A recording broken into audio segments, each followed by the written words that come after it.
Syederalun, ruas jalan Biren Takengon, kawasan Cot Panglima, Juli, Biren, mulai dari kilometer 26 sampai kilometer 30, selain sudah mulus sejak 4 tahun lalu, juga mulai menjadi objek wisata bagi para pelintas. Pada Senin 3 Juli 2017, ruas jalan kawasan Cot Panglima tetap ramai dengan berbagai jenis kendaraan arus mudik dan kunjungan lebaran. Bila kurang hati-hati memasuki kawasan Cot Panglima, akan mengalami kecelakaan lalu lintas karena terdapat tikungan manis dan berbahaya.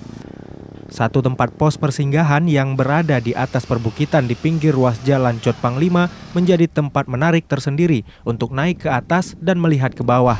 Cot Panglima yang dikelilingi perbukitan layak dijadikan objek wisata alam dengan berbagai polesan dari dinas terkait. Dari Biren, Yusmandin Idris, Serambi On TV.